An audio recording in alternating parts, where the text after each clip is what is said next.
May posibilidad kaya na magsanib puwersa na ang Yellow Pink at Marcos administration sa darating na 2025 midterm election?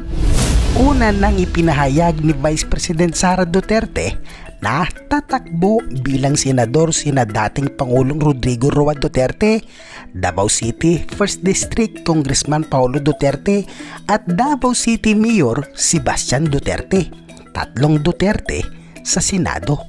Dahil dito, hinimok naman ngayon ni dating Senador Antonio Trillanes ang Pink Red Coalition para labanan ang Duterte forces sa 2025 midterm election. I am encouraging the Pink forces to consider forging a tactical alliance with the Marcos administration nang sa ganon masigurado natin hindi mangyari ang senaryo na yan.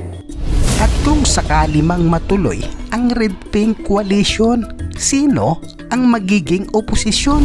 Ayon kay Senador De La Rosa, no choice ang mga Duterte na ang magiging oposisyon. Kung sakaling makipag-join force yung Pink forces sa Marcos administration, ang sabi mo nga, o paano, magiging admin na ba sila? Pwede ba na ang Duterte forces ang maging panibagong opposition? No choice. Gano'n na mangyayari. No choice. Ano bang mangyayari dyan? Wala nang oposisyon. Nandun na yung mga yellow, mga pink kasama na sa Malacanang. So, paano ma-fiscalize yung affairs of the state kung walang opposition? So, pwede nga sir yun na mag-emerge ang bagong opposition at ito yung Duterte forces. That is kung makipag-align ang Malacanang sa mga yellow, sa mga pink. Ganito talaga nangyari because kung mag-align sila, ibig sabihin, wala nang opposition.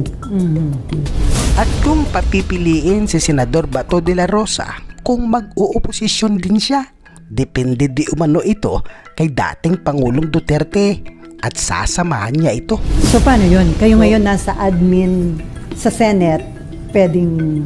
Depende yan kung anong sabihin ni Pangulong Duterte. Sabihin, mag-oposisyon na tayo. Sasama talaga ako. Pag sabihin niya, huwag, neutral lang tayo. Nandiyan ako. Hanggang kuwan lang tayo. Fiscalizing lang tayo for mga national interest issues. Hanggang dyan lang tayo. Hindi tayo opposition. Depende na nga kung what will develop. Nakikita nyo ba yung possibility na liligawan nyo si VP Sara to lead naman your group, sir? For you to be united as well. Ganito yan eh. Kung mag-align sila sa Malacanang, ano pang purpose? Bakit sila nag-join forces sa Malacanang? Di ba para hadlangan ang Duterte? So pag gano'n, hadlangan ang Duterte, so obvious na opposition na ang Duterte niyan pag gano'n ang sitwasyon. Di ba? Sabi ni Trillanes, kailangan hadlangan nila itong mga Duterte. Mag-unite ang yellow, pink at saka ang Malacanang. So, ano pang mangyayari ngayon? So if they unite, who will lead your group? Will it be VP Sara or former President Duterte? Nasa kanilang dalawa na lang. Sila mag-usap. Meron po kayo, sir. Sino yung ipupush nyo, sir? Na mas tingin nyo mas malakas na mag-lead ng grupo nyo? Silang dalawa, parehong malakas yan eh. Any of them? Any of them. At usap-usapan din ngayon kung iiwanan na ba ni Senador Francis Tolentino si dating Pangulong Duterte sa PDP laban at lilipat na kaya ito sa partido ni House Speaker Romualdez sa Lakas CMD.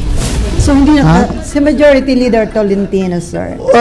Hintayin lang natin kung anong maging desisyon niya, pero I cannot speak in behalf of himself. No. Hintayin lang natin kung anong maging desisyon niya, anong sabihin niya. Basta ako, kaming balon ni Senator Bongo, nag-usap kami na walang iwanan. Si Senator Tolentino, malaking kawalan ba o parang wala lang? Okay lang na kakalas sa PDP? If ever na matutuloy nga siya, okay lang? Malaking kawalan kung mawala sa amin dahil nga napakagaling na abogado yan at napakagaling na senador. Napakagaling na senador yan. Hinahangaan nating lahat yan.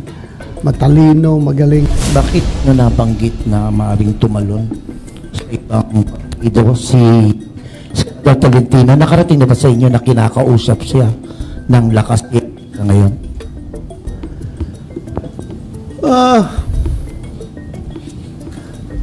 Mas maganda siguro siya na tanungin nyo. Ayoko talaga magsalita para sa kanya dahil siya lang tanungin nyo.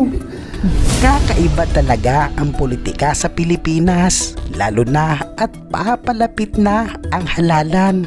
Tiyak, marami ang magpapasiklaban sa papalapit ng 2025 midterm election.